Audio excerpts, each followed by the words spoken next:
അശ്വന്തിന്റെ അച്ഛൻ മരിച്ചതുകൊണ്ട് ഈ സിനിമാക്കാർ രക്ഷപ്പെട്ടു. അതെ അതെ അതെ അതുണ്ട്. അത് തന്നെ ഇത് തന്നെ ഒരുപാട് കമന്റ്സ് പറഞ്ഞിട്ടുള്ള ആൾക്കാരെ എനിക്കറിയാം. അതുണ്ട്. അതെനിക്ക് ഭയങ്കര ഒരു വല്ലാണ്ട് ബുദ്ധിമുട്ട് ഫീൽ ചെയ്തു. എനിക്കറിയാം. അത് തന്നെ ലാലേട്ടന്റെ വൃഷഭ ആ സമയത്ത് ഇറങ്ങിയിരുന്നു. അപ്പൊ ഇപ്പോഴും വൃഷഭേന്റെ റിവ്യൂ മിസ് ചെയ്യുന്നത് പറഞ്ഞ എന്റെ അച്ഛൻ മരിച്ചത് അറിയാം, എന്നിട്ടും വൃഷഭേന്റെ റിവ്യൂ മിസ് ചെയ്യുന്നത് പറഞ്ഞ ആൾക്കാർ ഭയങ്കരമായിട്ട് പറയുന്നുണ്ട്.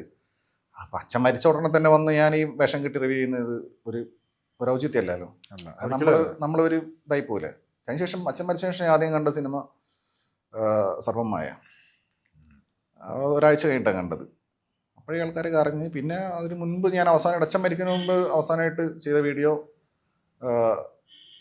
ശ്രീനിവാസൻ സാർ മരിച്ച വീഡിയോ, അതിനെക്കുറിച്ചുള്ള ധ്യാൻ എനിക്ക് മെസ്സേജ് ഉണ്ടായിരുന്നു.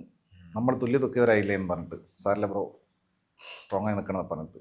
കാരണം ശ്രീനിവാസൻ സാർ മരിച്ച സമയത്ത് ഞാൻ ധ്യാൻ മെസ്സേജ് ഉണ്ടായിരുന്നു. കുറച്ച് ദിവസം കേട്ടാൽ ഞാൻ പുള്ളി പറയുന്നത്. അപ്പം അങ്ങനെയാ. അപ്പം നമ്മൾ പുറമെ കാണുന്ന പോലെയോ നമ്മൾ അങ്ങനെയൊന്നുമല്ല. നമ്മൾ പല കാര്യങ്ങളിലും ആളുകൾ നമ്മളെ സീരിയസ് ആയിട്ടും വളരെ എമ്പതറ്റിക്കലി എടുക്കുന്ന ആൾക്കാരുണ്ട്.